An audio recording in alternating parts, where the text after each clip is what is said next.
do it. Here we are. Get the stage out, bitches. Oh, okay. I was about to say that, but I wasn't sure if that was right. I keep forgetting what they use. And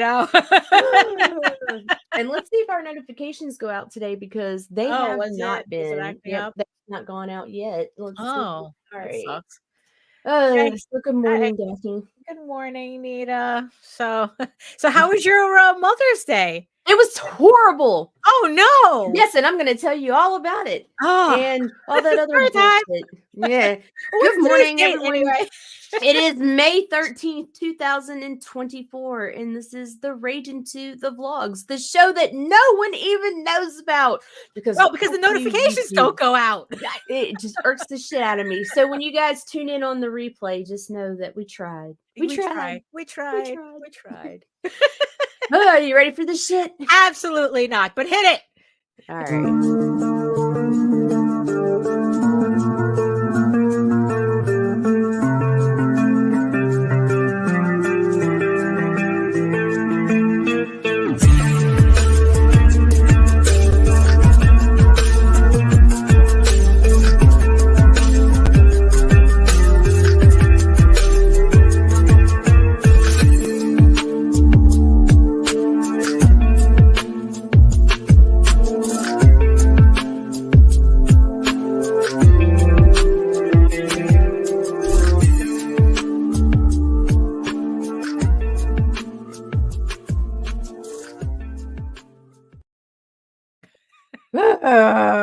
I can't get my shit to go out at all. Right. Well, yeah, and hold on, I forgot my cue cards. I knew I was forgetting something.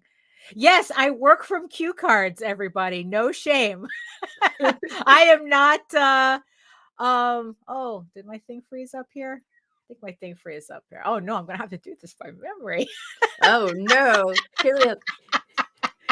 My name is Daphne. Oh no! But who's joining us in the chat today? Anyway? Nobody. Oh wait, somebody. Oh no, it's just me. Nobody. But one person's watching. Stars. So something's up. Like I don't understand what the hell's going on. But this is like the 4th show in a row that absolutely no notifications have gone out. And then on one show when they did, it was 30 minutes in.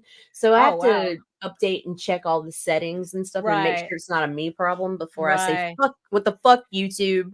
Right. Yeah. No. Yeah. Usually, I mean, I don't know. It's like just everything's been kind of glitching. Like Facebook did this update, and everything is still kind of messed up. It's just starting to come back together. Oh my god, my fucking reach dropped to 35,000. That is the longest or the smallest my reach has been since the dawn of Facebook. Like seriously. I mean, wow, that's a lot of people. It's finally no, it's not. It's really terrible. It's terrible. Yeah, 35,000 people is nothing. My numbers are usually in the millions. Wow. And so just within the past week, my reach is back up to 2.6 million, which is and what is it? And what does that mean? What does that's the amount of people that will organically see your post. Wow, really? So, yeah, that's the organic. Like they'll you know that you're going to be seen in their feed, right? And it's like, but for a while there, I mean, 35K. That's nothing when you consider the entire world. I mean, that's not your followers. That's general. That's the Facebook recommendations going out. And it was like, and Heather and I were used to seeing numbers like 10 to 12, sometimes even 20 million on spikes. And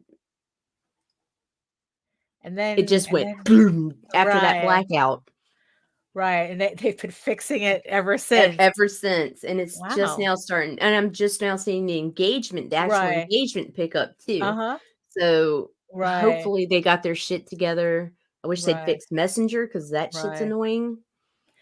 But wow, that's a lot of people. So that's a lot of people looking at our stuff. Mm-hmm. Huh. Yeah, that's why it's important. That's why those are the numbers that drive me crazy. Right. Not the subscribers, not the reach out to pull new people in because it hinders your ability to network. If you're seeing numbers as low as 35,000 and you have a following of 30K, that just means I'm barely getting outside of my own shit. I mean, what's really funny is that it sounds like it's more efficient to it sounds more efficient than buying Facebook ads. It is. Like, I just might as well just give you the money. And it's like, "Here, post something every day." But see, I can't do that either. Like, Really? even with paid clients, I don't post them every day on my own wall anymore Right. because when I noticed that when we were doing repeated links, I was actually getting less engagement. Whereas if I bring them up once, twice a week and then put them out in the groups the rest of the Right. time, Uh-huh. it actually does better. I get more clicks on my Bitly links for their campaigns. Like, Gosh, far more. right. It's Facebook science. It doesn't make sense. Oh, It right. just No, it it's what it absolutely is. It's doesn't. what Yeah, it it is. really well, so hello, everyone. Good morning, Nicholas and Efrain. Oh, good morning, and hello, my beautiful eyeball people watching us from regions beyond. If you are catching us on Facebook, if you're catching us on LinkedIn, come on over to YouTube. Join the sexy people in the chat.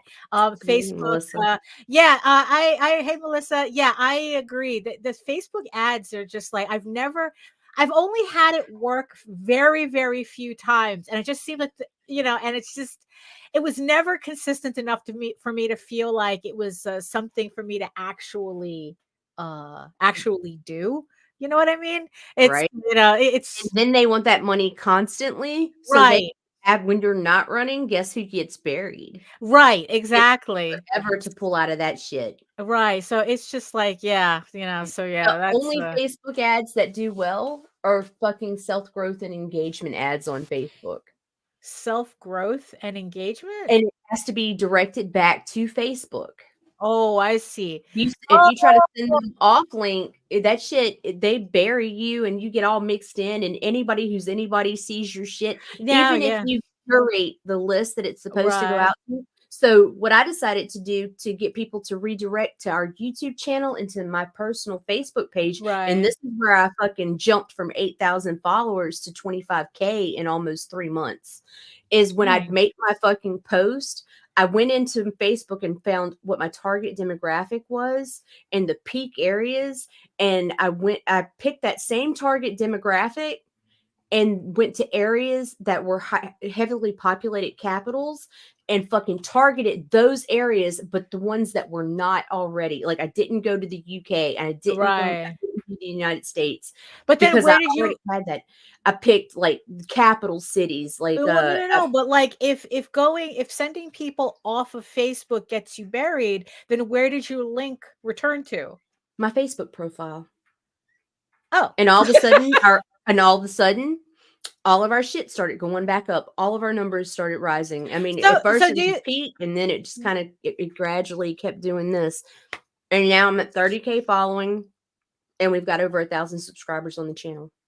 so do you think that if I did, led everything back to my Facebook profile It or wouldn't my hurt to business try. page, I or my wouldn't do business page because for some reason, fucking, I don't know what it is.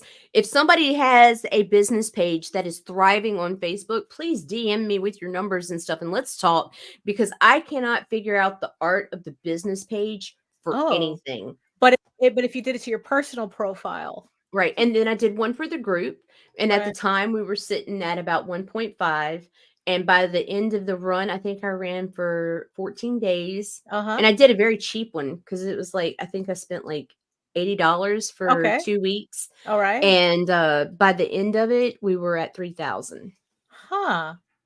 Hmm. So, Okay, but maybe it's that the only ones that showed good numbers are ones that redirect to to Facebook. Facebook, that stay on Facebook. Oh, Right. okay. Well, that sounds like, maybe I should try that, especially for this next campaign. Maybe I should try that and see what happens. Hmm. Can't hurt. Well, yeah, that's true. That's true. Where was I? Oh, yes. Oh, yeah, Hello, my bad. everyone. My name is Stephanie Legend. I'm a cartoonist, illustrator, and comic book artist from New York. I have been self-publishing comics since 1992, and you know what that means. Emotional damage. As always, especially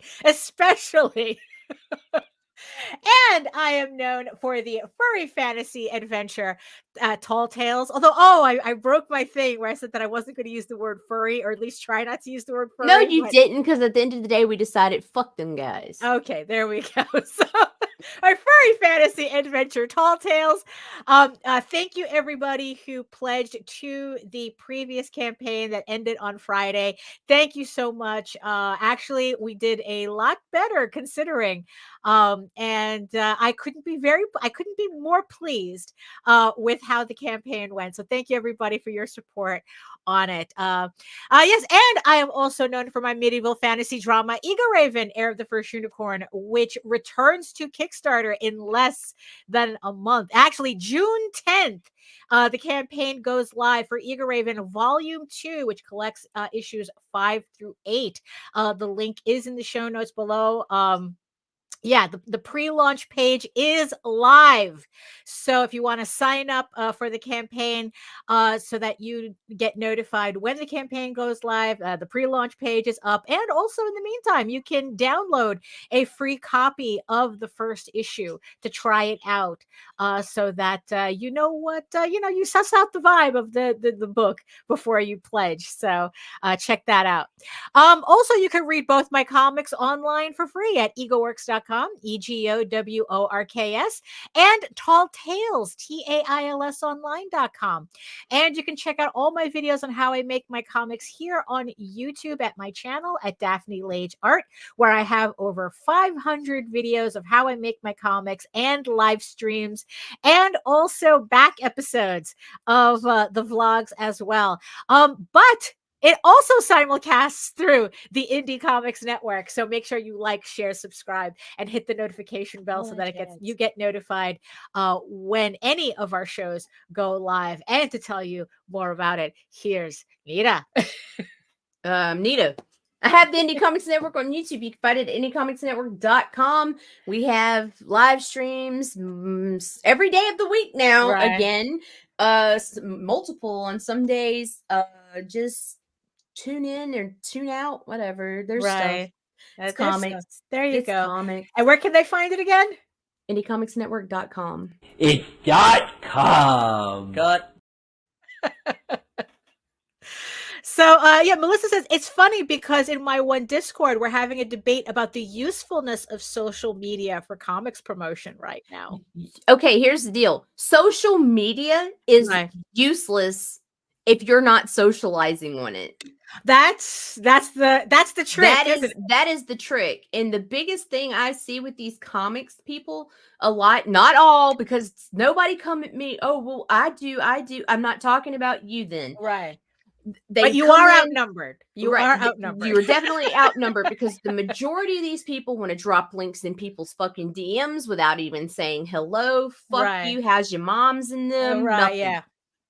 Or they want to get into the fucking groups and just drop their link and run, not like, share, or do anything with anybody else's fucking project. Right. Or you go to their fucking page and it doesn't even look like they're a fucking artist or a writer or creator of any sort. They just got stupid shit.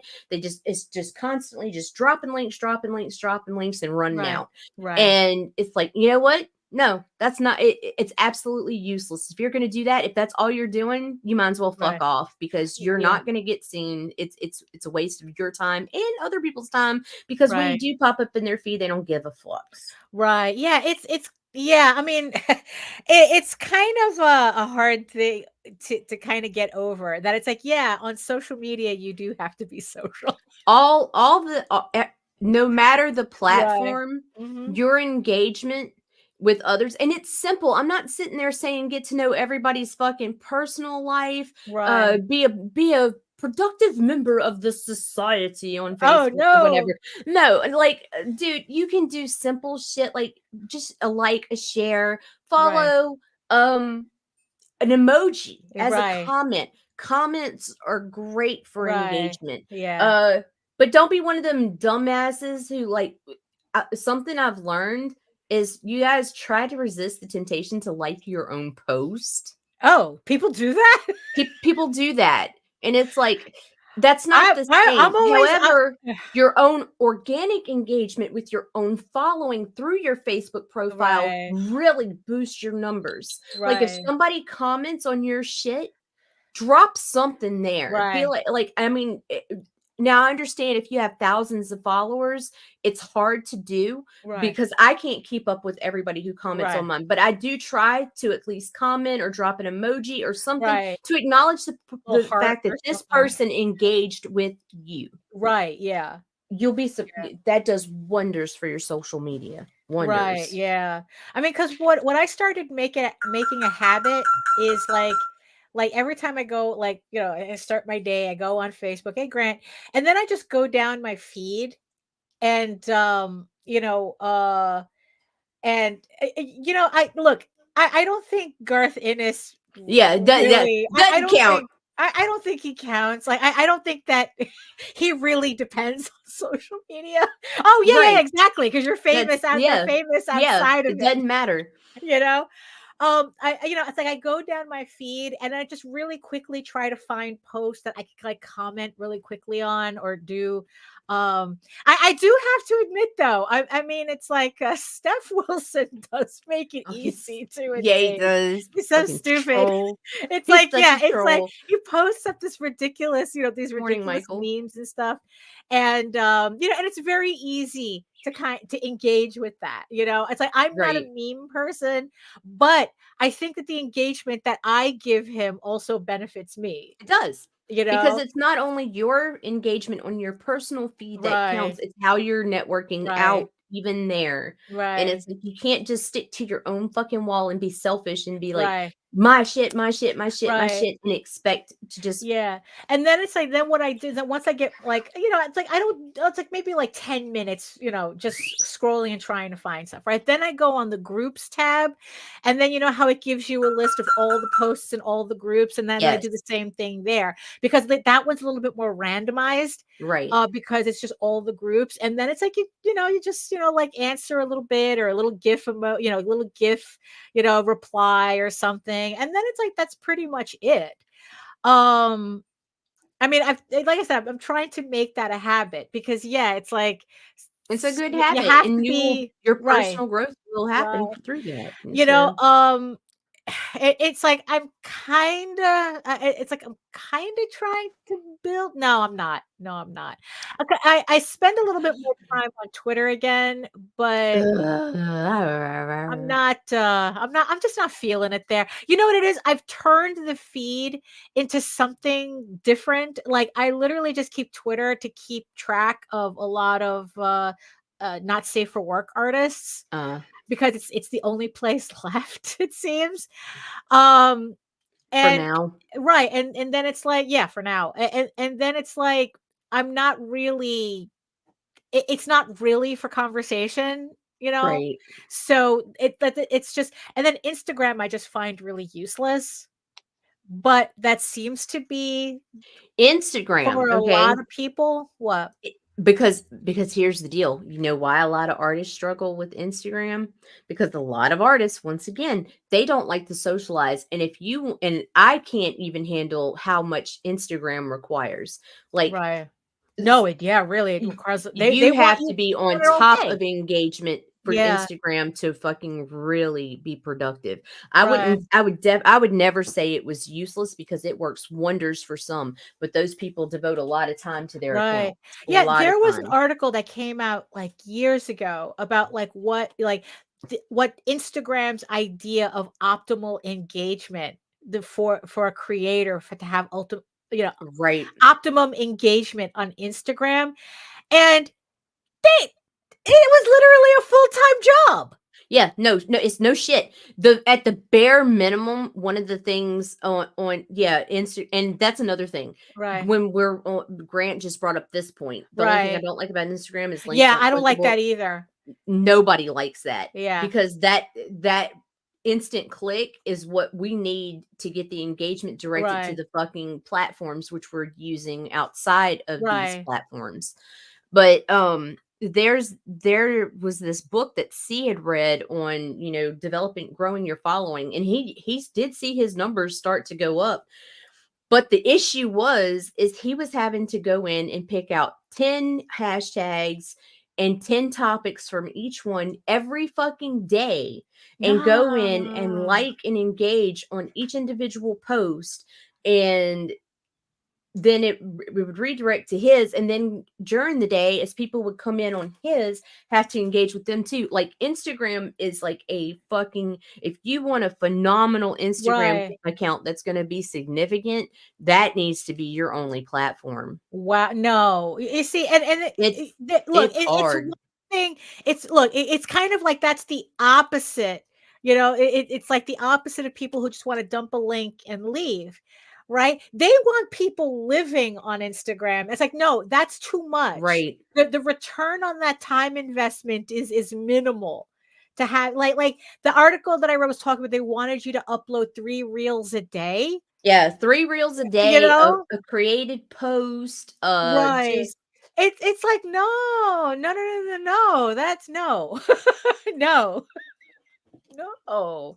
No. no, I do keep an Instagram, and I keep it Right, alive just in the hopes right, that somebody stumbles across and maybe will find that link tree and find me right. somewhere else. Yeah. Like, I do just enough to Right, keep it yeah, breathing, but that's yeah. it.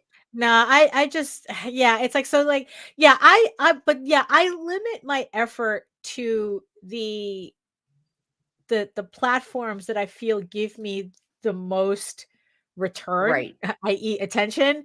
And right now it has been Facebook and YouTube for me. right, right. You know, it's like I've been building up my community tab on YouTube, and I'm slowly like seeing like more engagement on there. Yeah, usually just little hearts that pop up.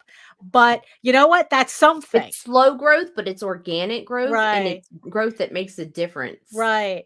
Yeah. Oh, by the way, before we get more into it, so your Mother's Day question, your Oh Mother's Day my story. fucking god. Okay, so Yeah. last week, this is one of those, right now I'm going through a when it rains it pours type thing, right? Hmm. Okay, so I've got 4 teenagers, so there's drama there anyway all the time. But I last week I remember broke those my years. phone, which is crucial to me considering I have to now sit at my fucking desk until my phone's replaced. So I ordered a new phone. The phone came in, it was the wrong phone. And when we're spending thousands of dollars on a fucking phone, Right. I don't have just another $1,000 to buy another Right. phone Yeah. until they Yeah. credit me back. So now I'm waiting for them to credit me back on the phone. Meanwhile, because we were trying to cut corners and stuff, we took our van to Walmart for an oil change. Oh no. We pulled up in the driveway and the check engine light and the oil light both came on simultaneously. So we jump out and we let it cool for a minute and then we check the oil. There was not a single drop of fucking oil on our dipstick. Did they forget? Walmart drained our fucking oil during the oil change, hit the reset button, and fucking never put oil in our car. And What? we were driving around like that because for some reason the pressure gauge wasn't registering that it was that low. Yes. So we parked the fucking car, of course, and we're like, don't drive it, nothing, because it was still cranking. Steve got up yesterday morning, walked to the fucking store to grab Right. some oil, came home, put it in the fucking car. We let it sit, we cranked it. And fortunately, we were very lucky because our engine did not seize up, Right. but it's idling rough now. So we got a friend checking it out for us Oh, Friday. So yeah, okay. that was fucking not cool. Not cool when No, that's especially just really. like and it's so bizarre because I just said like the day before, I feel like I almost jinxed it. Because I just said to Chris, hey, when I get back from New York in September, we need to look into getting the kids into the driving school and go ahead and get everybody licensed and get a second vehicle. Right. And yeah, that's just been like, fuck me, fuck me, fuck me, fuck Oh me. man. That's Yeah, it's like yeah, I mean I mean the fact that it's like you take it to a place where they're supposed to be the professionals and you have to double check their work. yep, You know, I yep. mean, because And what's then funny we is learned that we're not the first people that this happened to, and it's super, super hard to prove that it was their error because Right. they try to pull shit like, "Oh, well, you had a leak or this or that." Dude, okay, so we drive a huge fucking conversion van, right? Right. Because we have a large family. That motherfucker takes 8 quarts of fucking oil. If that Right. bitch was leaking oil, my driveway would be covered in Right. goddamn oil. Right. It would It look like the wasn't Gulf. leaking oil at Right. all, Yeah. right? We would be in the front yard cleaning baby ducks with Dawn Right. soap. Yeah, Like, exactly. just fucking I'm just like, I'm really like, never, Yeah. ever, ever, ever. And now I've learned that Walmart does not even require everyone who works in their shops to be certified, that they have actually been known to grab people out the deli if the mechanics are shorthand to help. So people, never fucking take your car to Walmart for a fucking oil change. Never, Wow. because even if you've had a good experience in the past, which we've never had issues before, Right. fuck it, spend that extra $50 to $75 and go somewhere else. Right. Because I mean, my mom just got her oil changed too. Like, But yeah, it cost her $60 to do yeah, it, because at a gas station. I guess because it was dedicated, right? right, You know? like, no more cheapscaping when it comes to the I fucking mean, but the car. thing is, though, it's like, I mean, I hate this timeline so much with shit like I that. hate this time. We're in the worst fucking timeline. It's like that. It's like, what? I have to be a mechanic too, Pretty you much, know? I pretty mean, much. we have to get the bear to do We're everything. just very lucky that the car didn't overheat as a result of it, Right. and crack Yeah. the head or fucking, because once that shit happens, your entire engine seizes up. Right. And so we it could have been a lot worse. Right. It could have been a lot worse, but it's still not good. We still have to Right. find out what the fuck happened, what damage has been done and how to fix it. Right. Oh, what a drag. Hey, hey, Will. Good morning, William. Oh my goodness. So Yeah, yeah. so that was my Mother's Day. Oh But I did have fun with no. the kids in the evening. We played some games and we watched Right. Frailty with a couple of the older ones and Uh-huh. just Right. so Okay. it You was tried to okay. see the Northern Lights. I mean, Okay, we got a glimpse of them, but here's the fucking deal. Okay, so we live in a white trash neighborhood. It's better to the front where we right. are, but the further back you get, the more meth infested the fucking subdivision Well, gets. Okay. Anyway, we're even the outside trying to alligators get a don't go there. yeah, yeah, right. They're like, them people's eat me. But anyway, we're outside trying to look. It's about, I don't know, 11 p.m. All right. the second night. And we got to see like a little bit of like this green glow, green and pink glow, and it was looking Right. really cool. And right when it started getting good, all of a sudden there's fucking spotlight on us, right? It's the fucking cops, okay? Oh, Somebody reported an intoxicated woman, short woman with dark hair, dressed in all black, oh walking no. around the fucking neighborhood, causing a scene or some shit. So the But you were first, out with your family.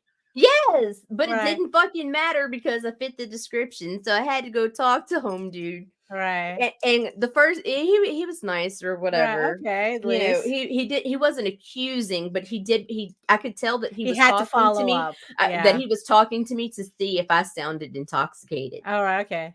which of course made me nervous. So I'm Right. tripping over my fucking words while I'm talking to him or whatever. That they would know the difference between Yeah. someone who's No, drunk and he someone was who's it nervous. was really fucking cool about it, Right. and Okay. he left, and then it started picking up again after our eyes readjusted and shit, and then all of a sudden there's another spotlight. It's the goddamn sheriff's department this Oh my time. And they're like, god. because I fit the description of If the she- fucking stupid drunk bitch that's roaming through the back of the fucking neighborhood. Yeah, it was just like, so we really, like, we got to see a little something, but not enough to where Ah, I've scratched it off my bucket list. wow.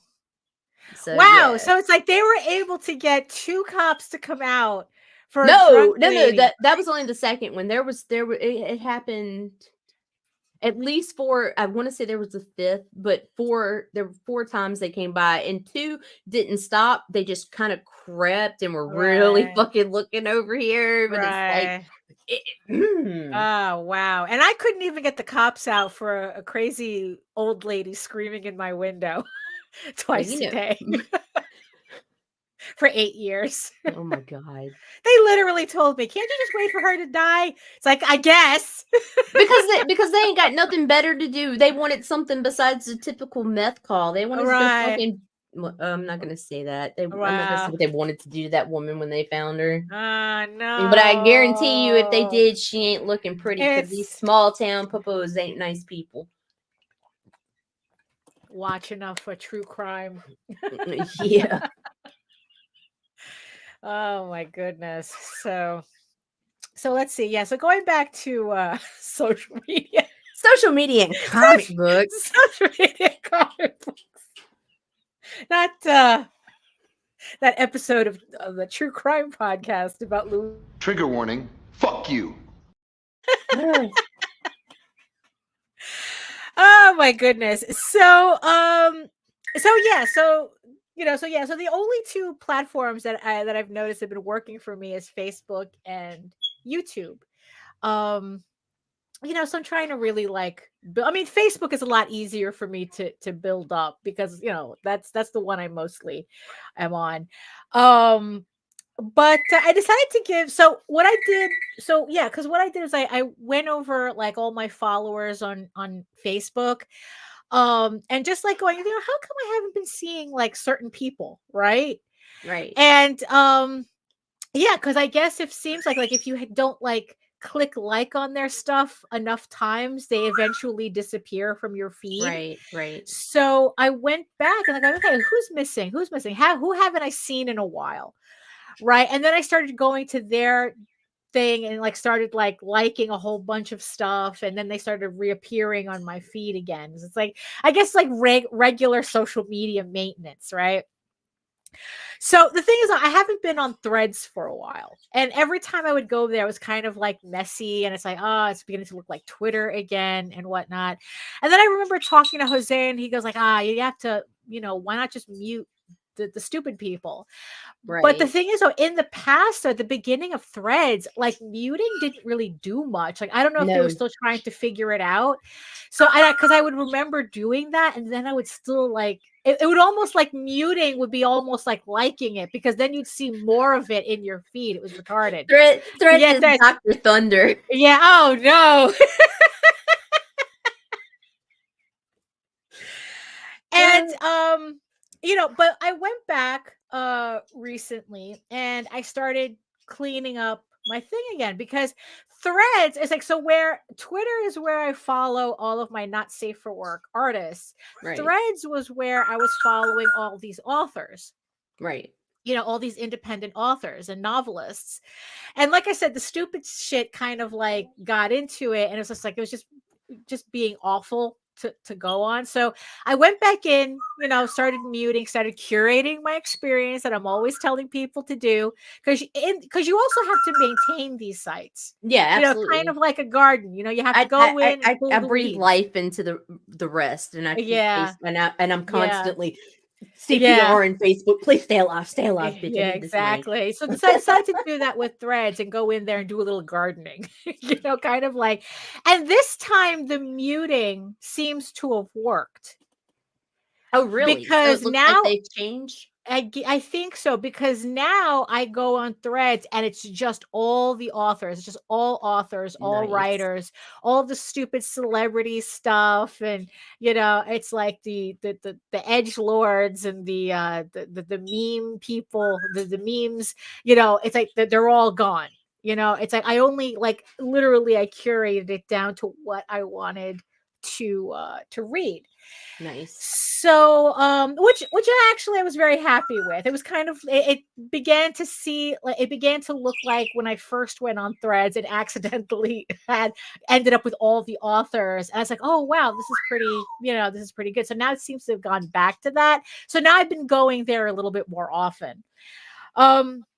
So so now it's gotten to a point where the authors, indie authors, are beginning to sound exactly like indie comic book people. And I go, I don't know if this is good or not, but so it's the same.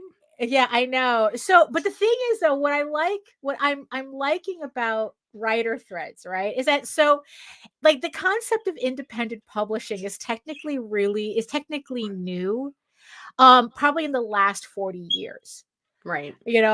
for publishing. Now, in the span of traditional publishing, that's very new. Like in comics, that's nothing, you know.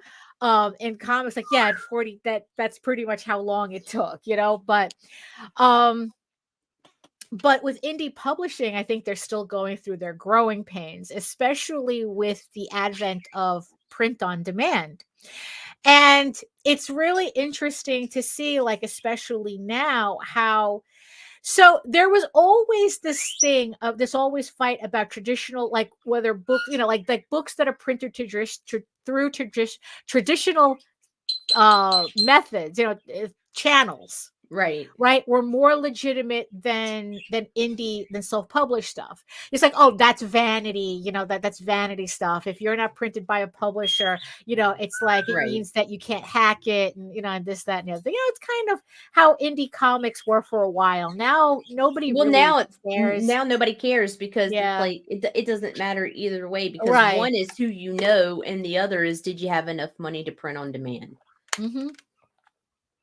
Yeah, like that type of thing doesn't seem to be, but it's still very much a big thing. And there was like this big argument going on about that. It's like, oh, the difference between traditional published books and indie books, but the stigma's kind of disappearing. The stigma's kind of like, especially now that traditional publishers really don't do much of anything anymore.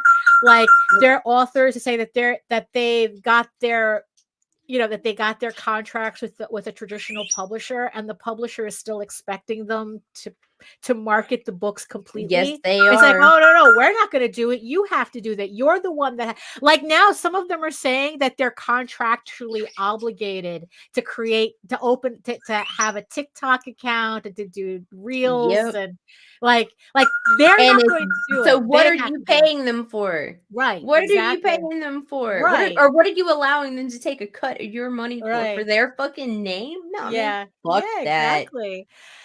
So a couple of debates popped up that I thought were funny because I always like to see how they parallel with indie comics publishing, right? Right.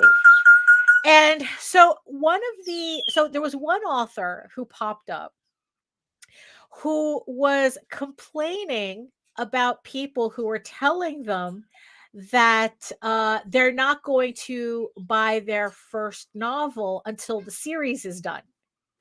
Okay.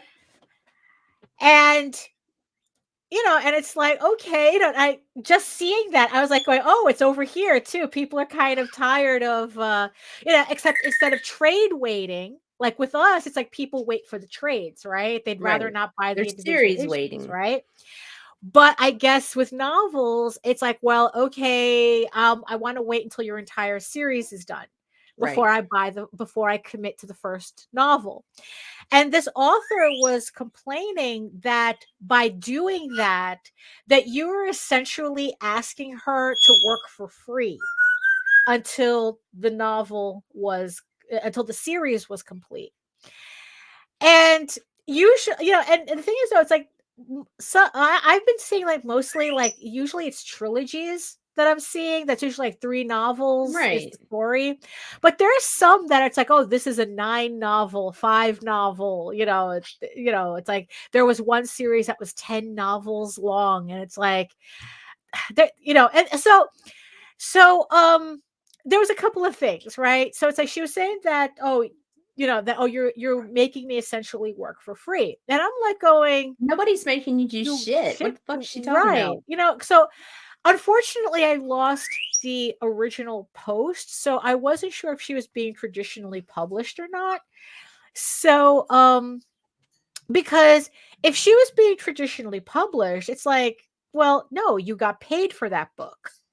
So you're not working for free, Right. you know? And of course there was the whole thing. It's like, well, but if the publisher sees that you're not selling well, they might not commit to the second volume, the rest of the series. So it's like, okay, maybe that has, because honestly, the only other place that I've heard something equivalent in comics is actually, there was like several creators at Image Comics who were saying that if you didn't buy the series, they wouldn't be able to make enough money to make it to the trade paperback.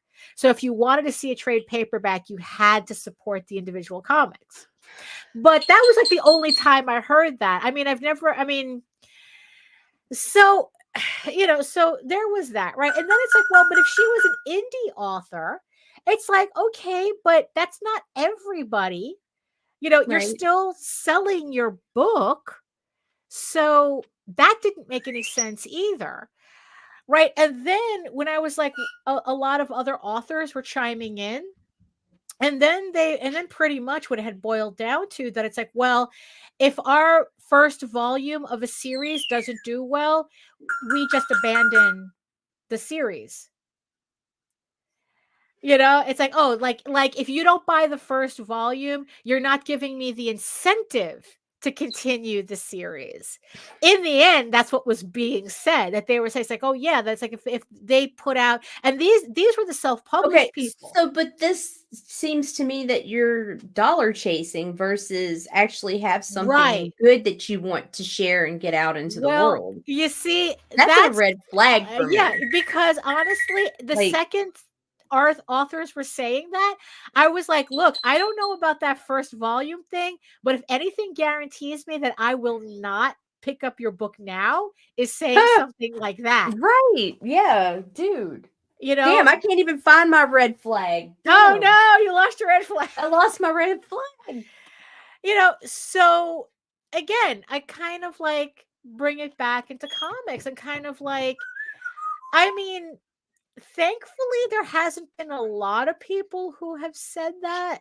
It's like, but there have been a few. But there have been. And my reaction to them has always been the same. That, okay, that means that you're not putting out a story worth reading. Right. Because why would I put in that investment if you're already telling me if your book doesn't sell a certain amount, you're not going to continue it? So, okay, let me make it easier for you.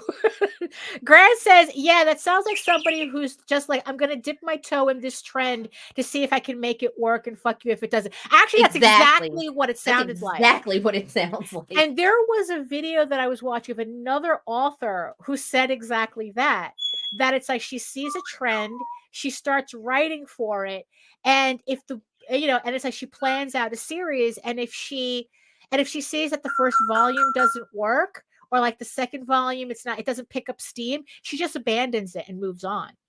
Wow. And again, and I told Jose this, it's like, does this sound normal to you? And he goes, no, it sounds complete, like these are complete hacks.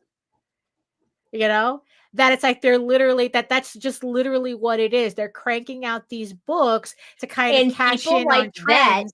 Or the reason why people like me wait for your series to be complete, or wait for your trade, or wait for a yeah, because it's like that people really, like that. Yeah, because I think what I found strange is how very nonchalant these authors were of saying that. Like they had like no qualms, and it was just like, well, okay, at least now I know the authors I'm not collecting from.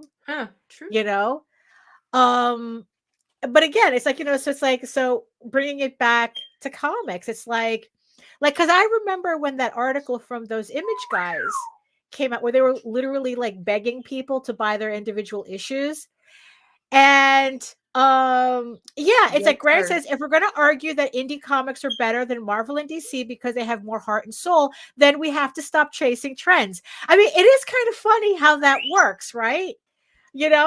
It is kind of funny, right? That it's like, that so many people want to say, oh, it's Batman, but different. It's, it's whatever, right? But then they're doing the exact same things, Right? So it's like, so how different are you really? Like, why? But then again, I've always said that those are the type, like those creators, they're doing the equivalent of dating the ugly chick until the cheerleader finally notices them. You know, that they're kind of just putting up with indie comics until they get their break. Their Netflix deal or Yeah, or their door whatever. So opens it's to like, yeah, Marvel or but DC. that's, yeah, it's like, yeah, those people we've seen plenty of. Plenty. Um, you know, um, so then it's like, I was thinking about the whole,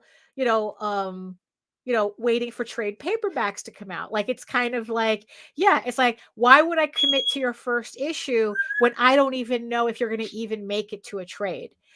I've always remembered the thing where you said that it's like, okay, say you have a 12 issue limited series. Doesn't Right. sound like much, right? Right. But if you're releasing an issue a year on Kickstarter, all of a sudden that's way too long. Yeah, I don't have time to wait 12 years. Right. I'm You sorry. know?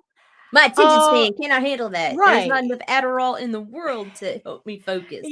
So, and of course, like there's people who say that's like, oh, well, if it's good, I'll collect it anyway, and this, that, and the other thing. But it's like, I don't know. It's like I'm kind of at a point where it's like the only time I collect a book without really caring about like how it ends is that if I'm only collecting it for the artwork. Right. Same. So it's like that would be like like your artwork has to be really fucking good for me to collect a book just for the sake of collecting it and not like care about the story. Um, and the thing is though, but at the same time is that if your story is really fucking good, um I mean, you're only pissing me off as a reader by not finishing it.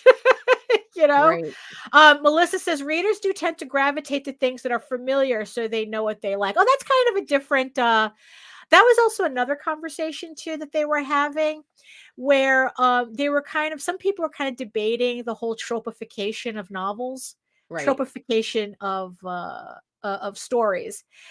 And this actually stemmed from fanfic and and especially from our archive of our own AO3, and how it's like stories are categorized by trope. Right. But you're talking about like fan fiction, so it's like, it's not like you're going there to learn about new characters or anything, right? You're going there for the tropes. You know the characters already, right? So it seems that because in the past several fanfic authors have made it big in traditional publishing, sort of like E.L. James and Cassandra Clare, and like I think it's like they were both Twilight fan fiction people who Right. converted their books into traditional, more traditional fare. For those of you who don't know, 50 Shades of Grey originally started as a Twilight fanfic. you so the whole like the whole like wherever like whenever you see in like the whole Omega verse thing is huge in romance fiction and romance fantasy. That's from Supernatural fandom. Right. The whole Omega verse thing is from Supernatural fanfics. So a lot of the terminology from fan fiction is now is being used in traditional media to advertise, in traditional publishing to advertise books. And I did find it strange for a while because I'm like, wait, this is fanfic stuff. I mean, it's kind of weird seeing people sell books this way. But I kind of warmed up to it, especially when I kind of look at the idea in terms of it's just marketing. It's how do you tell people what your book is about in the fewest amount of words, in the fastest amount of time? It's kind of like memeing your own book, where it's like when people are scrolling like this, right? It's like, how do you that's Omegaverse, Melissa.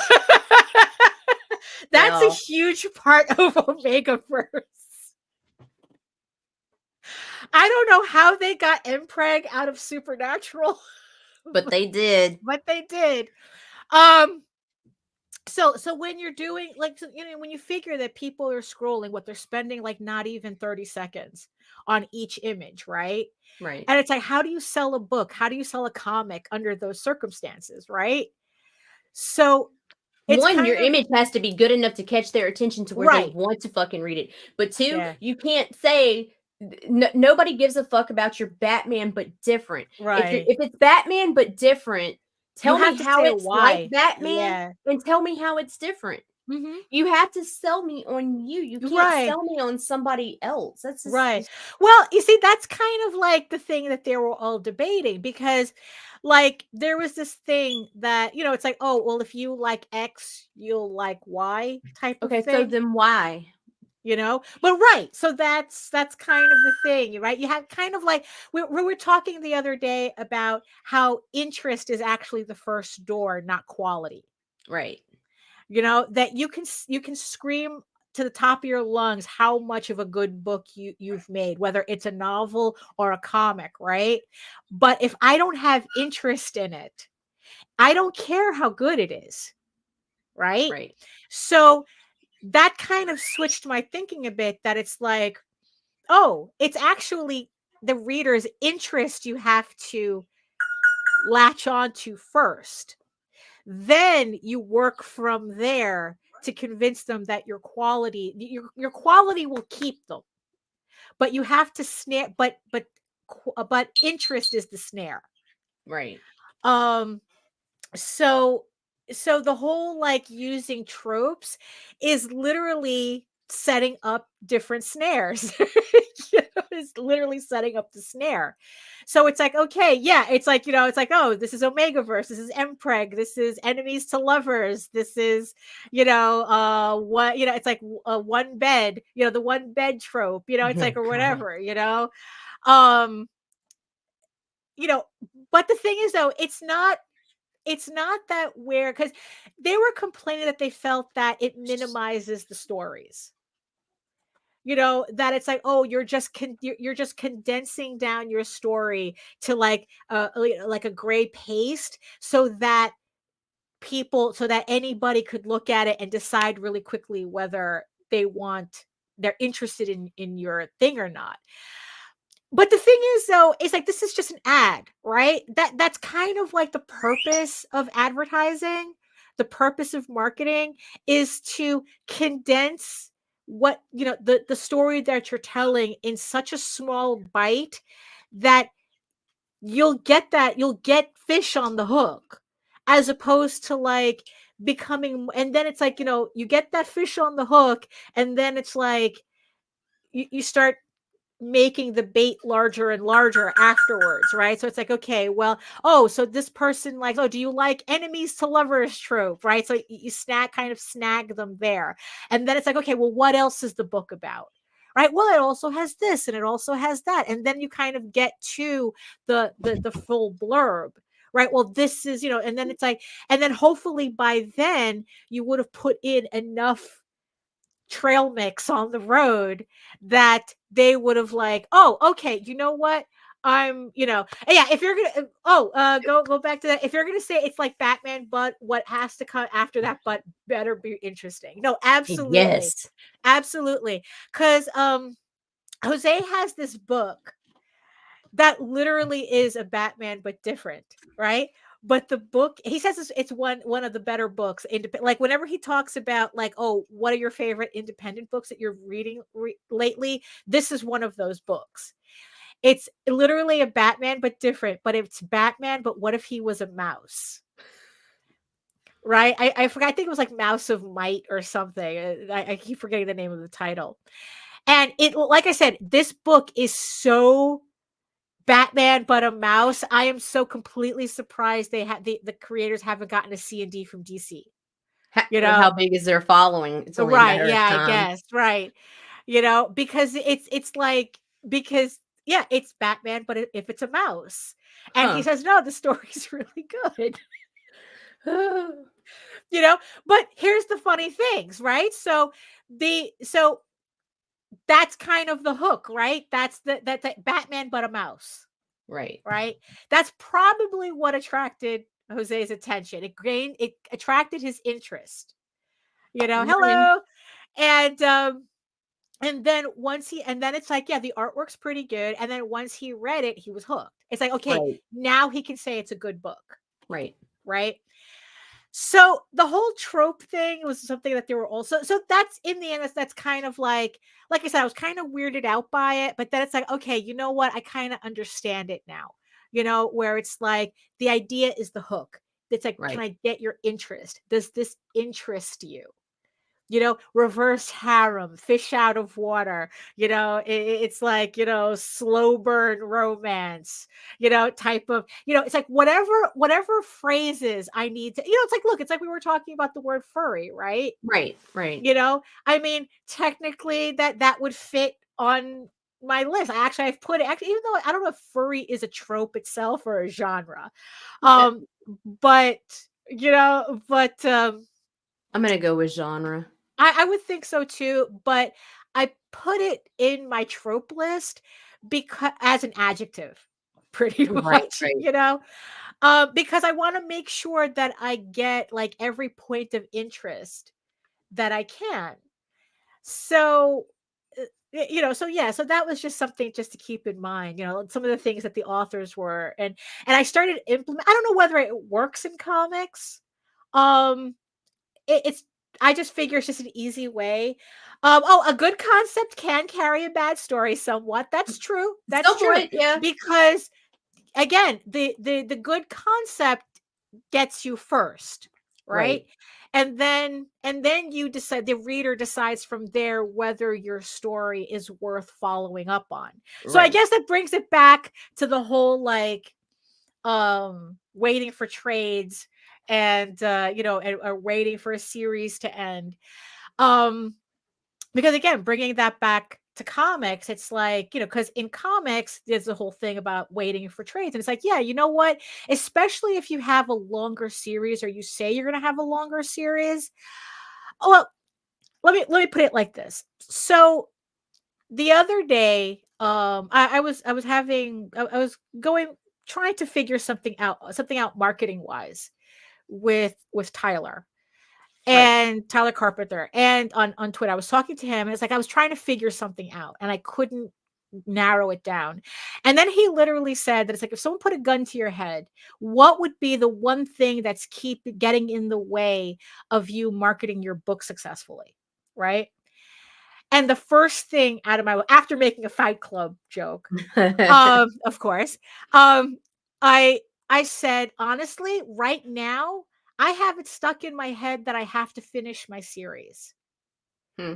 Like, I have to finish my 15 issues in order to be able to really focus on marketing it the way I think it should be. Although, to tell you the truth, I couldn't tell you what that means. But like right now, I just have it really stuck in my head. I have to finish my book. I have to be able to say without without a reasonable doubt, my series is finished.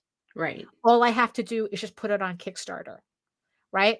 So right now, like I've already said, it's like these are all the pencils for volume 3 of Eagle Raven.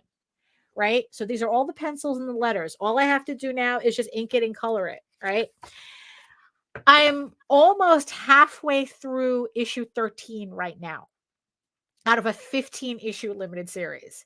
Right. So, so probably by the end of today, I will be officially halfway through issue 13.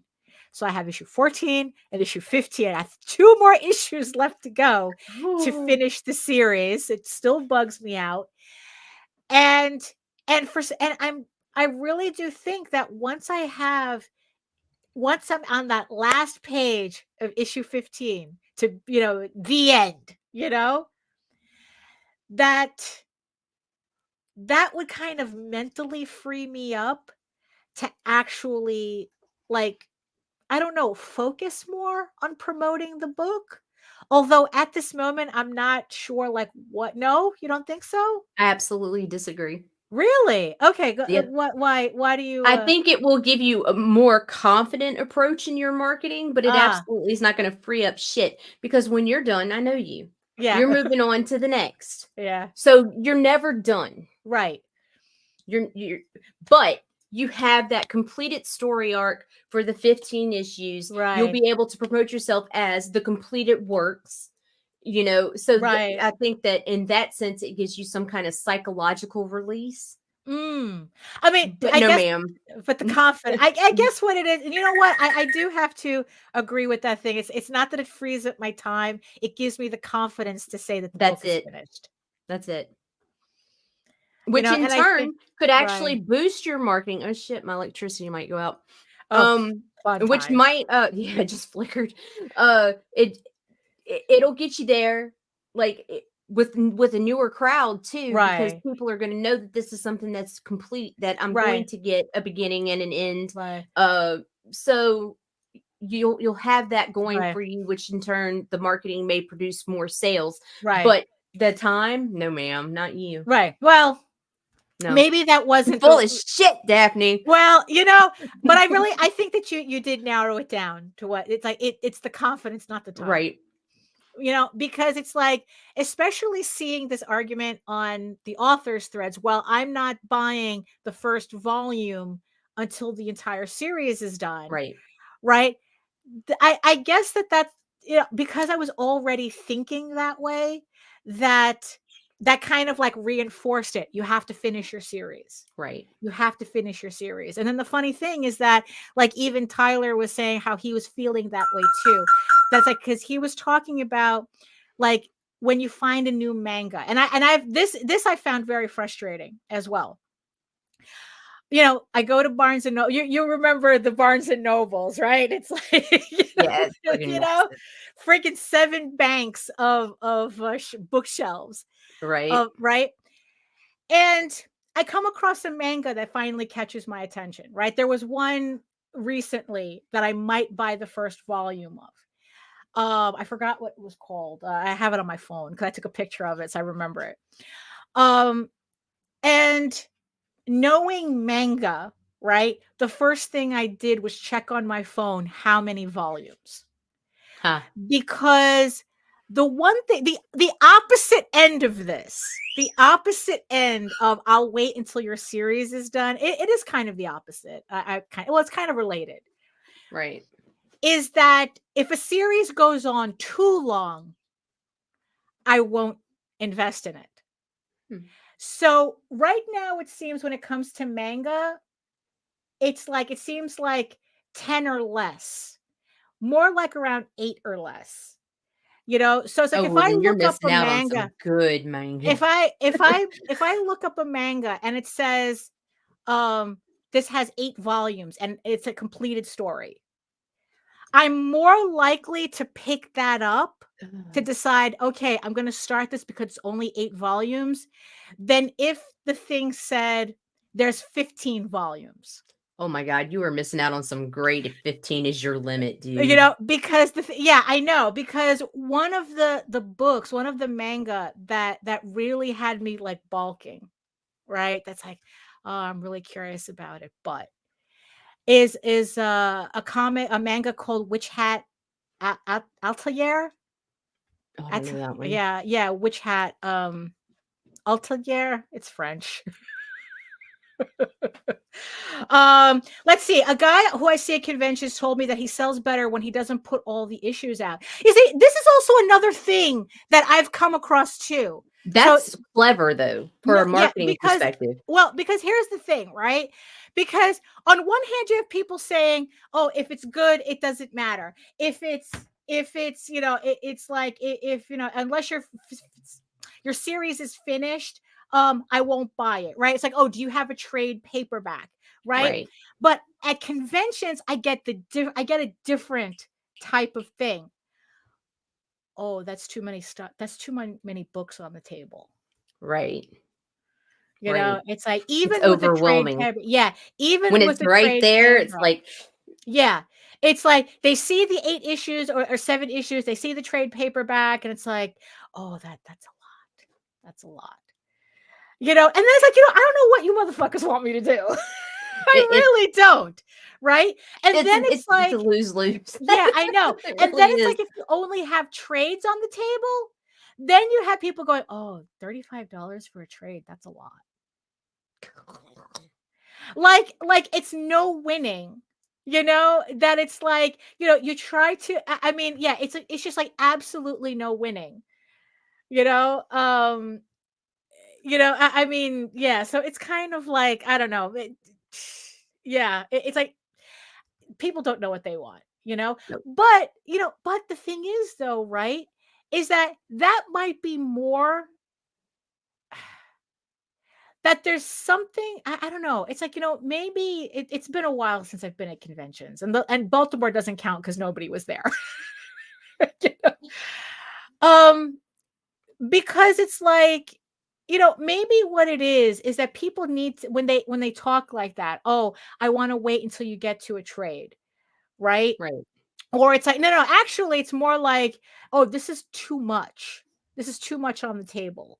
Like it's overwhelming, right?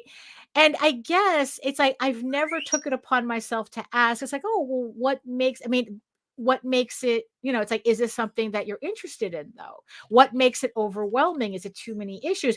I could tell you again, and then the confidence becomes like, well, it's 15 issues. I have it finished. I'm just releasing them. Right.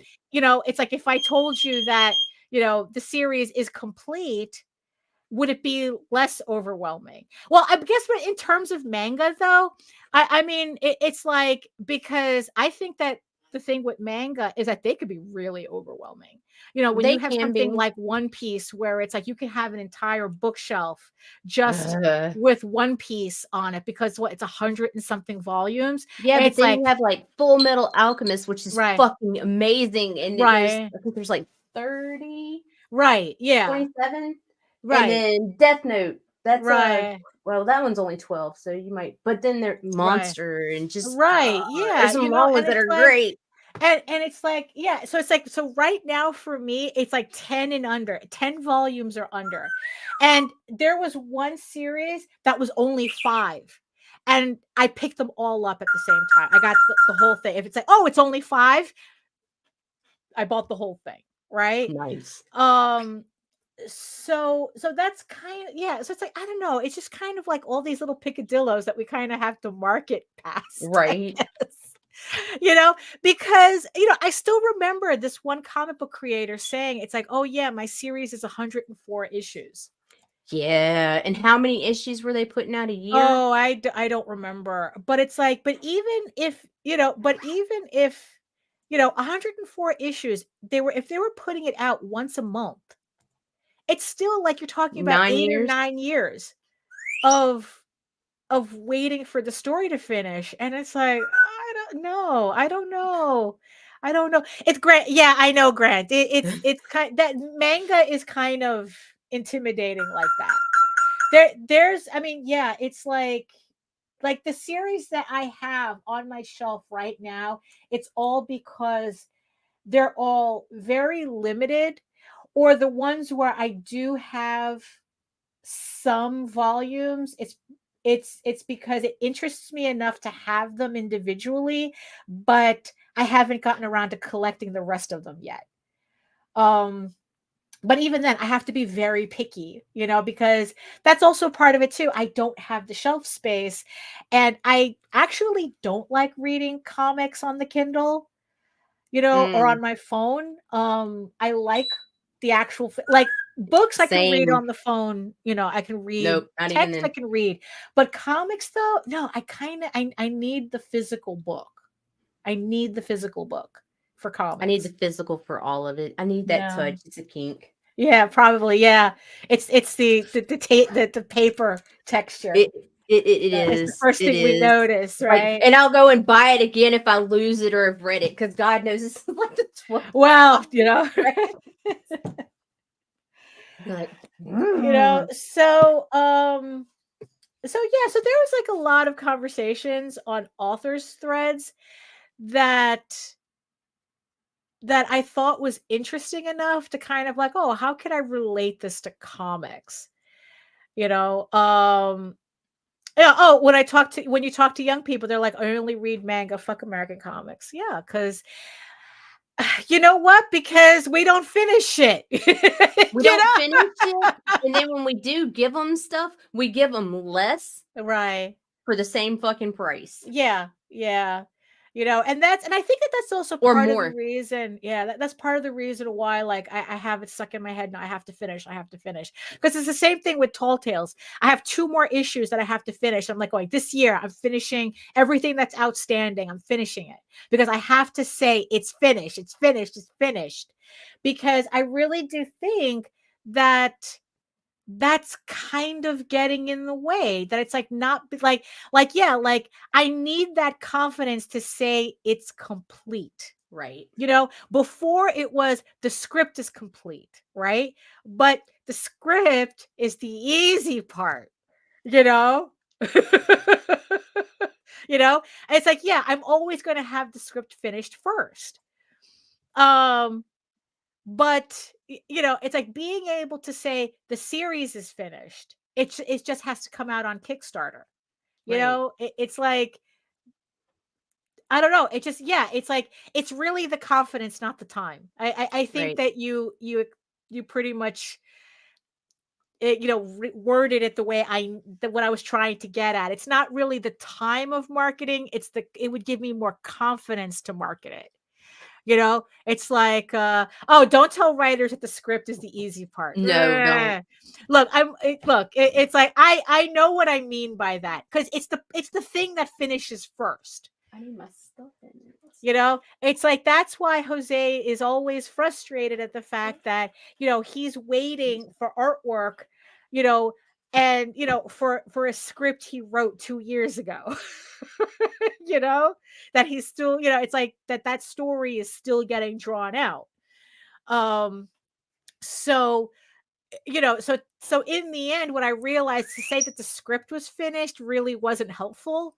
But if I were to say the artwork was finished, Huh. well, the penciling's finished, it's like, then it's like, oh, okay, so there isn't really, it's like, A page, a fucking oh, panel. well, Oh my that, god. yeah, well, great. That's a whole other, you see, the thing is, though, it's like, that's an argument that I kind of like absolutely not refuse to get into, because the thing is, though, comics is a collaborative thing. It's a collaborative uh, thing, because it's art and writing. Um, Right. you I mean, it's like, but honestly, though, it's like, I'm of the camp that the writing does weigh heavier, because that's what keeps the people staying. The artwork, you can have beautiful artwork completely derailed by a shitty story. You You know? can. But you can have a great story with shitty artwork and no one touch it. Right, exactly. Because I think Jose So had that's why said I that, think the art yeah. weighs heavier. Yeah. That I it's do. like, yeah, yeah, it's like, because in the end, a shitty story is a shitty story no matter what. But the Right. thing is, though, is that even if you have a good story, if you have really, really shitty artwork, it doesn't matter how good the story is.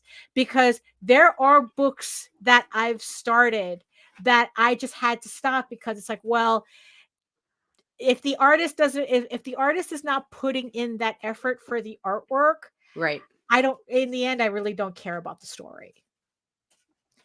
you know so yeah, it's, so it has to work together. you know um you know Optimally, you have great art, great story. Right. I mean, it's the story, stupid. You can have Sorry. great art and okay story. you know but in the end, it's the story that keeps you.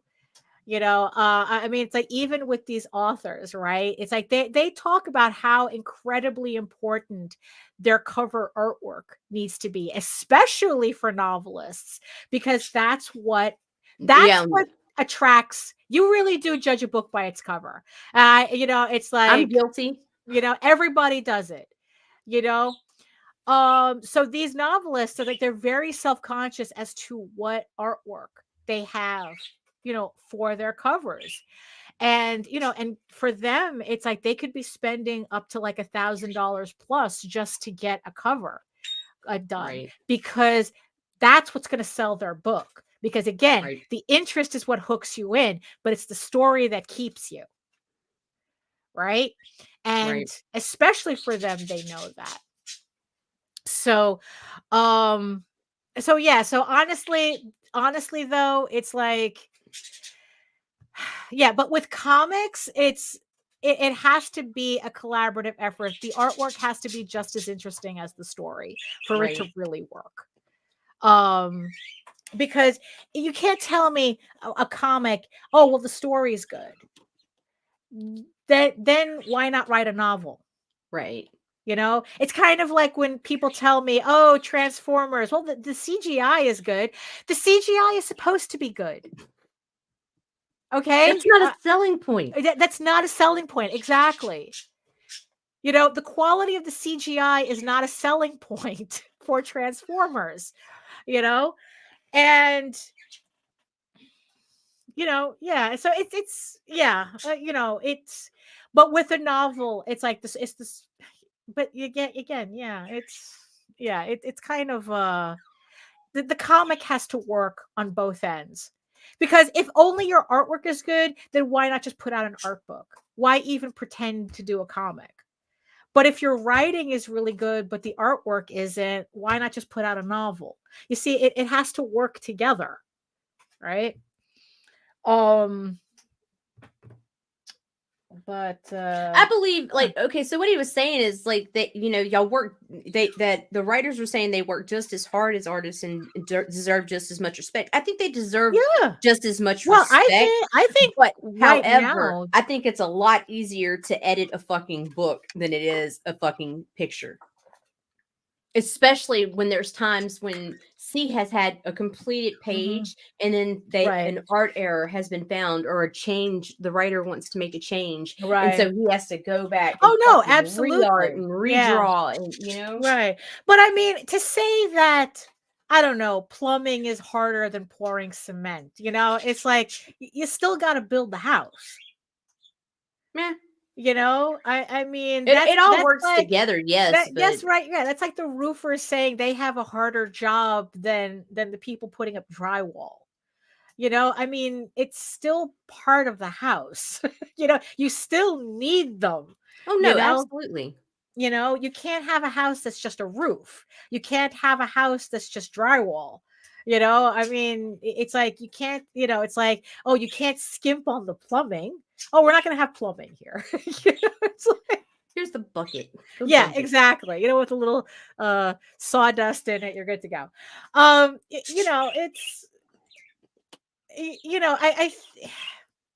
I mean, I don't know. It's like that. I think that argument kind of gets it gets kind of stupid, because it's like, build the fucking house. It's like, I don't want my contractors fighting. Just build the fucking house. Everybody gets paid. Build the fucking house. Like, yeah, because also, it could really ruin a good story. Shitty lettering. Oh, absolutely. Absolutely. So is the letterer more important than the writer? No. Right. It could really ruin absolutely gorgeous artwork? Shitty coloring. Oh, isn't that the truth? We've seen that happen. Right. So are they more important because they can make or break the art? No, you all have to work in tandem.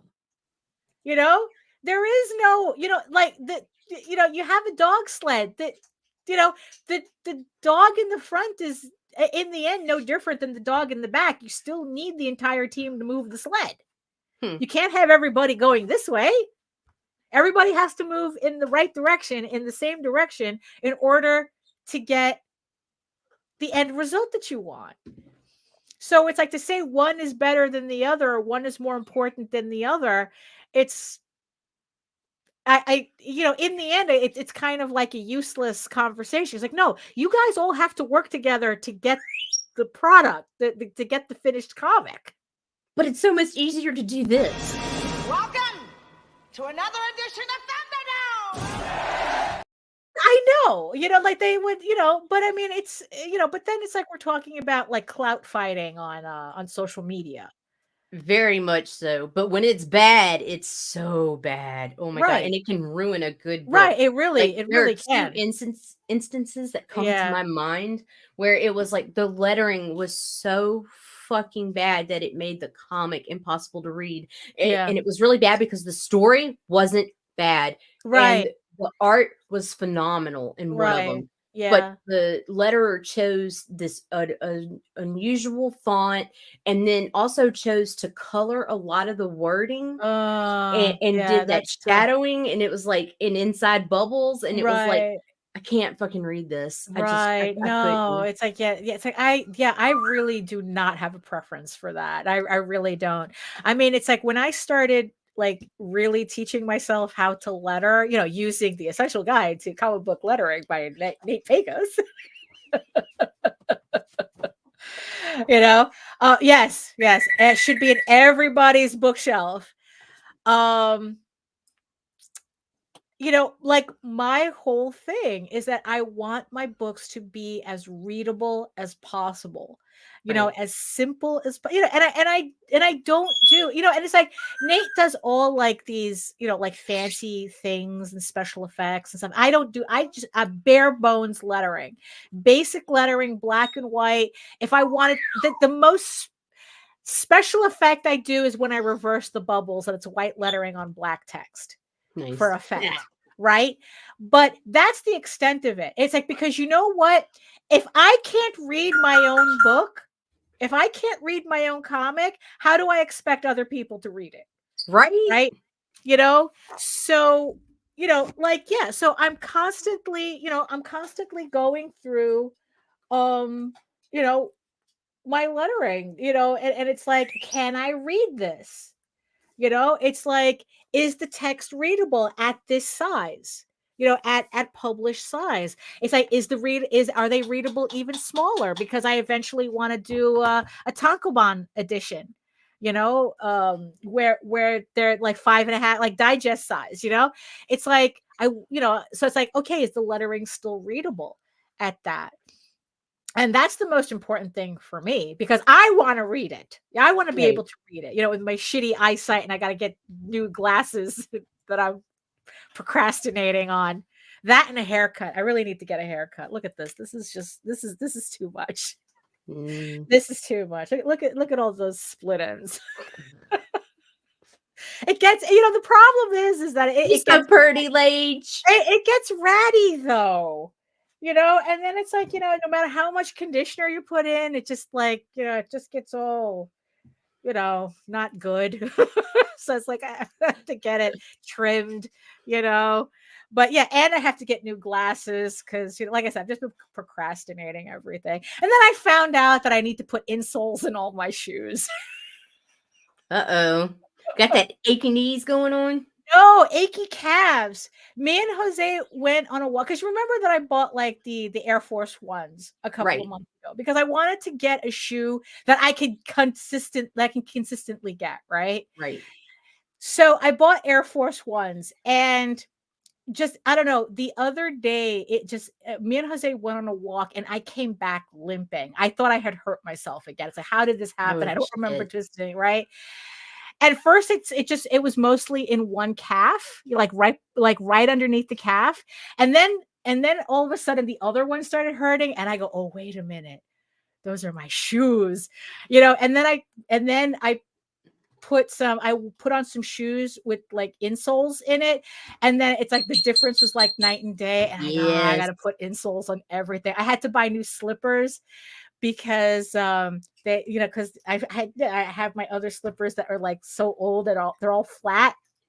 They flattened out, so I have to get the ones with the arch support in it. And now it's like much better to walk. It's like, oh, because I was a little worried for a second, because look, I already went a year with a bum leg. I didn't want to do it again. Right. It's like, oh, it's my shoes. It's my shoes. It's my shoes. I gotta put insoles, so yeah, so new glasses, haircut, and insoles for all my shoes. I'm old, Nita. That's the problem. There comes a there just comes a point, you know. God. Oh my goodness. So I don't know. It's like I guess today was just another rambly episode or something. I don't know. I think we made sense somewhere. Although I do have to admit that whole thing about confidence really clarified something for me. You know, it's like it's not that I think I'll have more time to market, it's that I'll have more confidence to market. Right. That it's like, especially with people saying we want to see finished work. Right.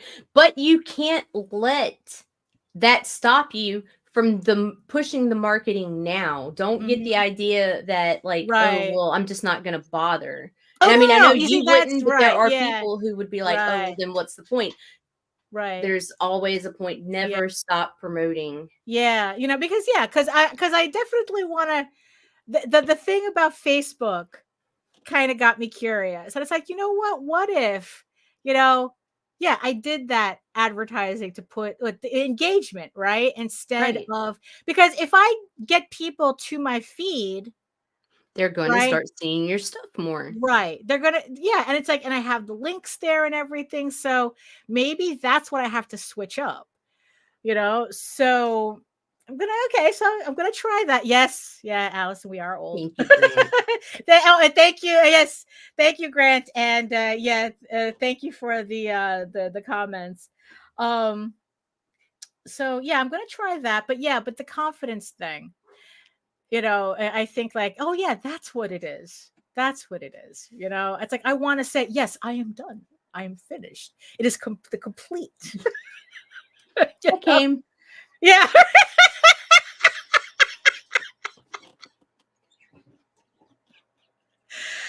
Oh my goodness. So you got anything else going on today?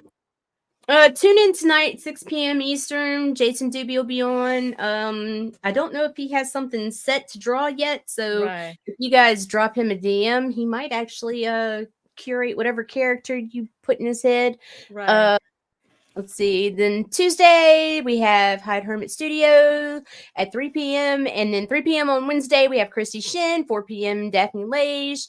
And is it no, it's not even close. God dang. Right. This is going by slow for me. Huh. Yeah, and there's a whole bunch of other stuff for the rest of the week, and we'll talk about that more later. Right. And don't forget that Sketchy Saturday new time, 12 p.m. Eastern. Right. Before we go, so last night on Jose's show, we had I forgot his name. What was his name? But Christopher something. Christopher Albright. He was on the show yesterday. He was on the show yesterday. And he has this book out called Clove Hitch.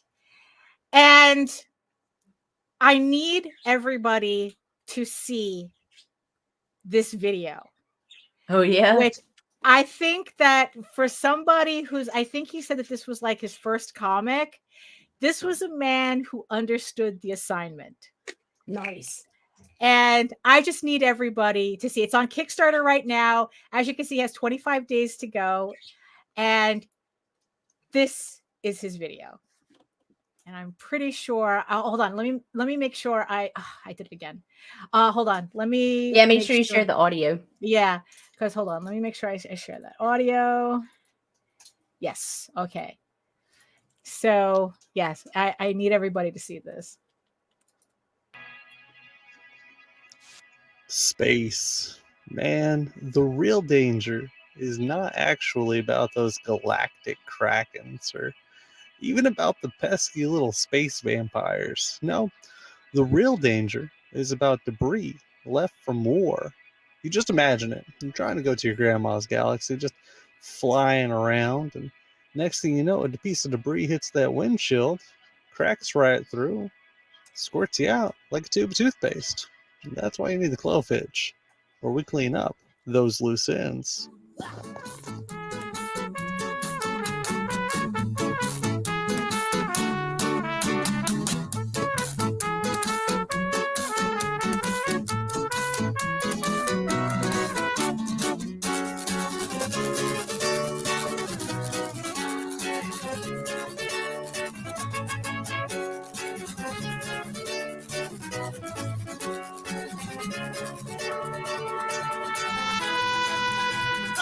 Bugs in the kitchen and mold in the sink. Chugging down the whiskey, yeah, we'll never stop to think. What do we do tomorrow?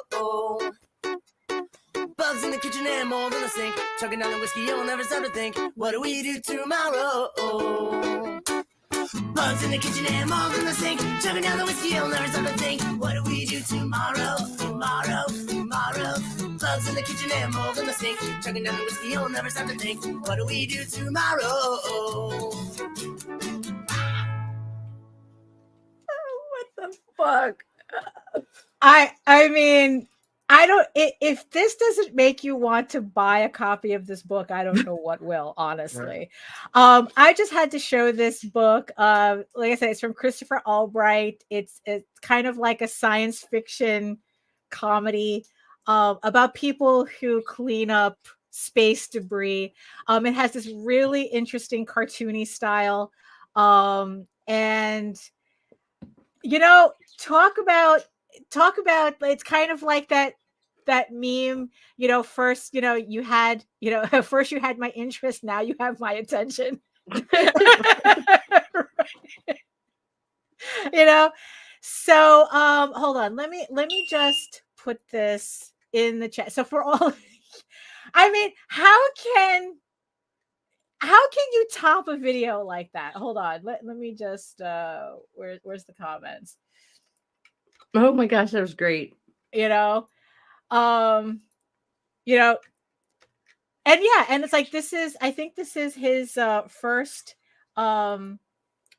campaign, and I just put the link to it in the show notes. I mean, in the chat for everybody to check it out. I just wanted to show that because yesterday he showed that because first he didn't want us to play the video. It's like, no, it's stupid. And I go, well, how long is the video? He goes, oh, it's 1 minute and 30. And I go, okay, because I was afraid he was going to say like 3 minutes or something. And he goes, well, you know. And then he said something about that he filmed it with his kids and stuff like that. And it's like, oh, you know, and he said something about something on fire. And I go, like, he goes, I almost set my house on fire for this. And he goes, oh, now we have to watch it. And it's like, you know, I really, really appreciate a creator who just obviously enjoys what they do. Right. And you could just see it. Like somebody who's just slapping together a comic to make a couple of bucks on Kickstarter does not make a video like that. You know? No. So I don't know. It was fun. I was so endeared by it. I just wanted to show everybody the thing. So like I said, the link is in the chat. So so thank you everybody for joining us today for another rambly hour and a half of the Rage Into the Vlogs show. If you yes, and yes, my beautiful eyeball people, I see you. Thank you so much for joining us and sticking out with us as well. Thank you so much for that. And if you want to learn more about me and my artwork and all my other stuff and my upcoming campaigns, you can head on over to my main portfolio site at egoworks.com, EGOWORKS, where you can find links to all of my galleries and social media sites, but I mostly post to Facebook if you are interested in seeing sketches and current work in progress updates. And yes, remember that Ego Raven, Heir of the First Unicorn, is on Kickstarter. It's on pre-launch right now. This is volume 2. I keep wanting to say volume 3. Volume 2, which collects issues 5 through 8. So if you're into fantasy dramas with a lot going on, hold on, I'm trying to find the link here. Okay, so yeah, so I'm also putting a link to it in the chat as well. The campaign launches June 10th, so make sure you sign up so you don't miss it when the campaign goes live. You can also find me here on YouTube for 500 plus videos and my semi-weekly art live stream Wednesdays at 4 p.m. Eastern, where you can catch me drawing whatever it is I'm working on, and just talking to the chat. We pretty much talk about whatever you want to talk about. We usually just it's very random, the conversation. So hang out. You can come hang out on the live stream. It's kind of like a convention, but without having to feel like you're blocking the table. So it's a lot of fun. And remember, you can also read Eager Raven Air the First Unicorn for free, uploading every day, Monday through Friday. So you can check it out before it goes live on Kickstarter. But if you prefer your fantasy to be more of a furry Lord of the Rings adventure, you can follow the link over to Tall Tales. That's TAILSonline.com. And not only can you read the first 20 issues of Tall Tales for free, but you can catch up on the latest story arc, Tears of the Mother, which is also currently uploading Monday through Friday. Again, thank you everybody who supported the campaign for the physical issues of this story arc. So I'll be counting up all the books soon and sending that out. So hopefully in 2 weeks we can get everything out the door. So again, thank you so much everybody for joining us on this Monday, which finally is actually sunny over here. It's been raining for God knows how long. And, I hope you guys had a very nice weekend, and I hope the rest of your week goes as smoothly as possible. So, and of course, in the words of the ancients, eat your food, moisturize, mind your business, and do the work. Because when you actually do the work, you never have to fake any of your accomplishments. Thank you so much for joining us, and we'll see you next time.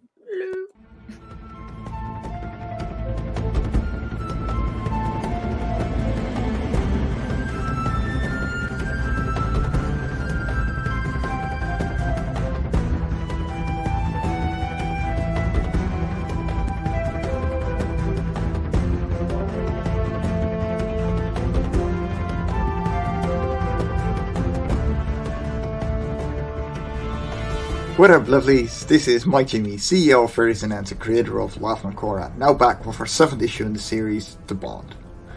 Love and Korra is a series of one-shots, building a world one story at a time. A couple of years ago, I imagined a world, and I told a couple of writers to go have fun in my sandbox.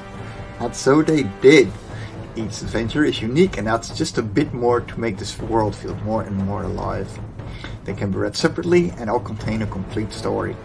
In our upcoming release, you follow Sevier and Aphil on their journey into maturity and find out if their friendship breaks down in rage or whether their bond is stronger than bad emotions. Now on Kickstarter and Fund My Comic. Come all you young sailor men, listen to me. I'll sing you a song of the fish in the sea. And it's windy weather, boys, stormy weather, boys. When the wind blows, we're all together, boys. Blow ye winds westerly, blow ye winds blow. Jolly southwester, boys, steady she goes.